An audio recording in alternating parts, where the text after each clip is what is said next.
બનાસકાંઠા કાંકરેજ તાલુકાના મુખ્ય મથક શિહોરી ખાતે આવેલ ઉંદરિયા ગામે દાયકા બાદ પ્રથમ વખત ભગવો ઝંડો લહેરાયો।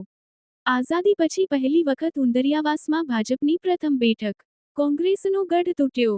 પ્રાપ્ત વિગતો અનુસાર કાંકરેજ તાલુકાના મુખ્ય મથક શિહોરી ખાતે આવેલ ઉંદરિયાવાસ ગામે જિલ્લા ભાજપ પ્રમુખ કીર્તિસિંહ વાઘેલાની અધ્યક્ષ સ્થાને કાર્યકર્તા સંવાદ સંમેલન યોજાયું હતું, જેમાં સૌ પ્રથમ દીપ પ્રાગટ્ય કરી કાર્યક્રમને ખુલ્લો મૂકવામાં આવ્યો હતો। આ પ્રસંગે ભારતીય જનતા પાર્ટીના 1008 મહામંડલેશ્વર રાજેન્દ્ર જોશી પણ ખાસ કરીને ઉપસ્થિત રહ્યા હતા।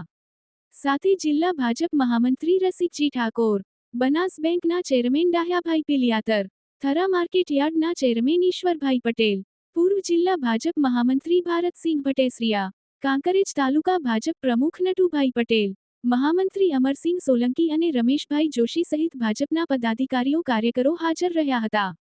જેમાં સૌથી અગત્યની બાબત વિશે વાત કરીએ પૂર્વ પ્રમુખ સબ રજિસ્ટ્રાર યુનિયન ગુજરાતના લલિતસિંહ વાઘેલા દ્વારા સુંદર રીતે આયોજન કરવામાં આવ્યું હતું, જેમાં ઉંદરિયાવાસ ગામે એક ઐતિહાસિક રાજકીય વળાંક આવ્યો છે। જોકે આખું ગામ કોંગ્રેસમાં જોડાયેલ હતું, જેમાં લલિતસિંહ વાઘેલાને ભારતીય જનતા પાર્ટીની વિકાસની વિચારધારા પ્રત્યે પ્રેરણા અને વિશ્વાસ વ્યક્ત કર્યો હતો અને તેમણે ગામના લોકોને કહ્યું કે હવે વર્તમાન સરકારમાં સામૂહિક રીતે ભારતીય જનતા પાર્ટીમાં જોડાઈને ઠાકોર સમાજની પ્રગતિ કરવા માટે જણાવ્યું હતું। ત્યારે સમગ્ર ગામમાં ભારે હર્ષની લાગણી ફેલાઈ હતી। ત્યારે હવે કાંકરેજ કોંગ્રેસમાં એક મોટો ભૂકંપ આવ્યો છે અને રાજકારણ ગરમાયું છે। સતત ભાજપ મોનિટરિંગ કરીને કોંગ્રેસને નેસ્ત નાબૂદ કરવા માટે પ્રયાસો કરવામાં આવી રહ્યા છે અને ધીરે ધીરે કાંકરેજ તાલુકામાં કોંગ્રેસ લુપ્ત થઈ રહી છે, જેમાં ઠાકોર સમાજના યુવાનો અને વડીલો કોંગ્રેસને અલવિદા કહી ભાજપનો ભગવો ધારણ કરી રહ્યા છે।